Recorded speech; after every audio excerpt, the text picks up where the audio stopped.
In Cosmopolis, a 28-year-old billionaire's world begins to tear apart as he rides across New York City in a stretch limo to get a haircut. You know things. I think this is what you do.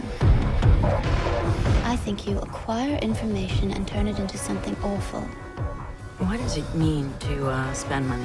A dollar a million? Don't trust standard models. Think outside the limits. You need to be inflamed, don't you? This is your element. This is a protest against the future. They want to hold off the future. I was looking forward to seeing Cosmopolis since I saw the first trailer. What about you? Me too. Oh, yeah. I thought it looked awesome. Yeah, we loved it at first. And I like Robert Pattinson, too. Yeah, and I so think do I. you do. Yeah. All right. I didn't really know what to expect, though, 100%. You know? No idea. It looked very bizarre, very strange, but I didn't know what to expect. I had heard that most of it takes place in a limo. And, of course, you actually saw it about a week before me, and you confirmed that, that it mostly takes place in a limo. Yes. But you didn't tell me one crucial thing. What was that? It's really, really slow. Well, yeah, it is.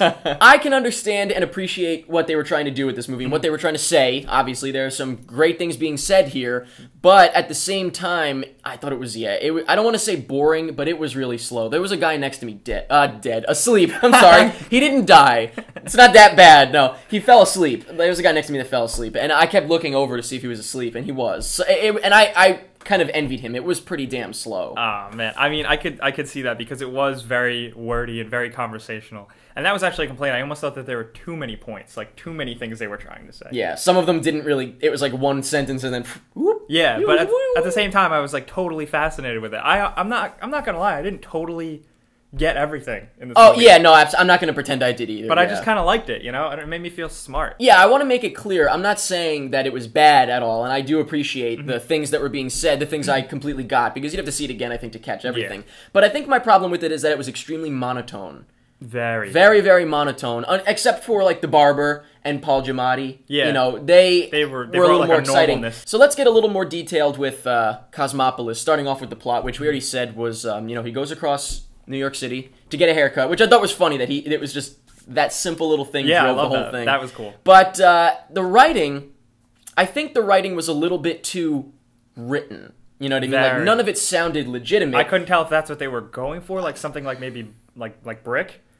Or... You know, it's funny you say that because actually it kind of reminded me of Brick at one point. Yeah. Because they said things that were so fast-paced that it's like nobody could say that in reality. Yeah. You know? And that happens here, is a lot of it just sounds like, especially with the girl character, Rob Pattinson and the girl, when they're like sitting in the diner, it just sounds like they're doing a table read. You know, it doesn't sound like they're making it up. I liked it. Like, I thought it was very, like, the rapport was very rapid fire and it was very entertaining. Yeah, which can be good and bad. Like, Social Network, for example, is very similar. But for some reason, this just didn't really strike me. Click as well. Right, it didn't click like Social Network did. And only comparing them, obviously, because it's very fast-paced and stuff nobody could actually say in real life. There's no chance. I think an interesting way to look at the movie is as if it's like a variation of A Christmas Carol, almost. Yeah. Because it's like Robert Pattinson is, weaving his way through the city at, in a night, I guess, right? Overnight or afternoon to night. And he comes across these different characters, and it's like they come in and out of his life, like the barber, Paul Giamatti. It's like almost like the ghosts visiting in A Christmas Carol. I don't know, it's kind of interesting to look at it that way. Yeah, it was really formulaic like that. I'm watching the movie and I'm like, this reminds me of something. And then I thought about it and I'm like, oh, Charles Dickens. Yeah, totally. it's definitely... I don't know if anybody else is really making much of a comparison there, but it kind of feels that way, just with the fact that he's like visiting these people going in and out. I felt like it was almost like a reverse on it, though, because he didn't really learn anything. Right. And I almost actually took away, like, it was kind of almost, a lot of the movie was more of like a celebration of wealth. Like, hell yeah, I'm rich, you know? But at the same time, he was definitely a bit self-loathing. It seemed like he was, I don't know, I didn't really get, I don't know if it was just because he was losing his money, or because he was just starting to kind of realize the world, or what. This is my one, like, actual big problem with the movie, is that I think it was based on a book, if I'm correct. Okay. And the fact that we don't know, I think that was a problem because that was something totally explained in the book. His thought processes. We didn't get let into any of his thought process. That's true. It was a little bit ambiguous, a little bit vague. Yeah. Which is, can be good, but maybe not always. Yeah, maybe not always. As far as directing goes, Cronenberg, this is where potentially the monotone of the movie comes from as opposed to in the writing, because the writing is one thing, but if you're directing them to say it a certain way, that might be where I have the issue. Other than that, though, what'd you think of the directing? I enjoyed it. It wasn't anything crazy, and even for Cronenberg, it wasn't really like very Cronenberg. No. But it was good. It was passable. I didn't have any problem with the directing. No. The thing is, as a whole, I can appreciate Cosmopolis. Looking back, I'm like, yeah, I can appreciate it. Yeah. While I was watching it, I wanted to fall asleep. You know what I mean? Yeah. So it's like, at the time, I was, a little bit frustrated with it. But after the fact, I can look back and think, okay, yeah, I see what they were doing. I just didn't really get into it, I guess, as much as somebody else might have. As much as you did, it seems, a little more into it. You know what I liked? I feel like the tone almost devolved as the movie went on. Someone actually pointed this out to me, but what I took away from it was the further he got down the city in the limo, and the more he went out, and the more like things kind of just fell to, shit, the more the world outside of him became more real. I felt like in the beginning, the world outside of his car almost looked fake. It almost actually looked like a green screen. It was a green screen, probably, but I think they might have. I think they might have done that purposely. Yeah, because at one point it was actually pretty obvious, so maybe that's true. And there's all those weird protests and stuff. Yeah. But then towards the end, he gets out of the car and he's in New Jersey, and it's very regular and very weirdly different. I can see that. As far as the acting goes, I like Robert Pattinson, like we said earlier, so I don't have a problem with him at all. I thought he was good in this. I thought everybody was good. It's just a matter of that the directing, I think, or the writing, I guess, either one, or probably both, were monotone, and that they were kind of directed to be that way. I don't think it was their acting. No. It was the director's vision, I think. You know who I think pulled it off the best was Paul Giamatti. Oh, yeah, definitely. With him, it was almost like I didn't really feel the monotonous. Oh, no, because exactly him, and I would say the barber, and even sometimes the bodyguard guy. Oh, yeah, he was cool. Yeah, he was really cool. He had a really weird lisp, though. I kind of feel like you want to be him.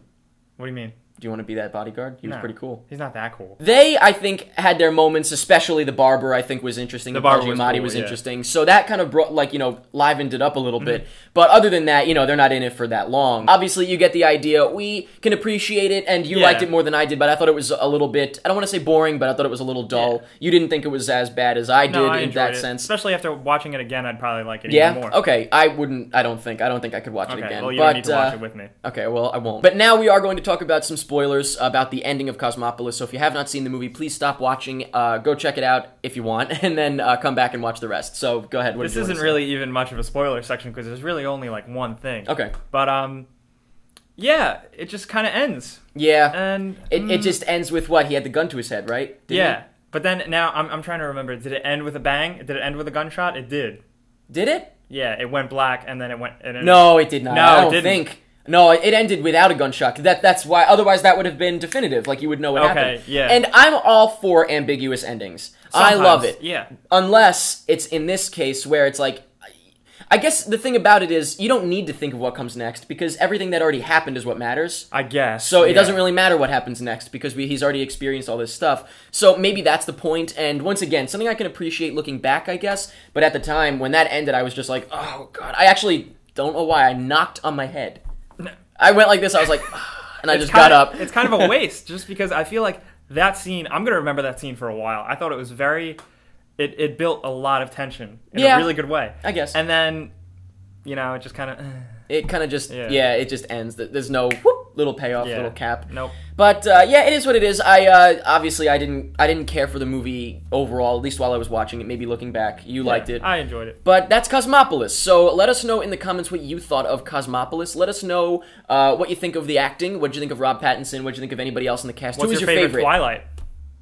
Or not. How about who's your favorite character? Okay. Is that okay? That's fine. Let us know if you guys read the book. Oh, yeah. How does it work into this movie? Right. Did it, did you think it was an accurate portrayal of the book? I don't know. I didn't read it. I don't think you did either. I don't read.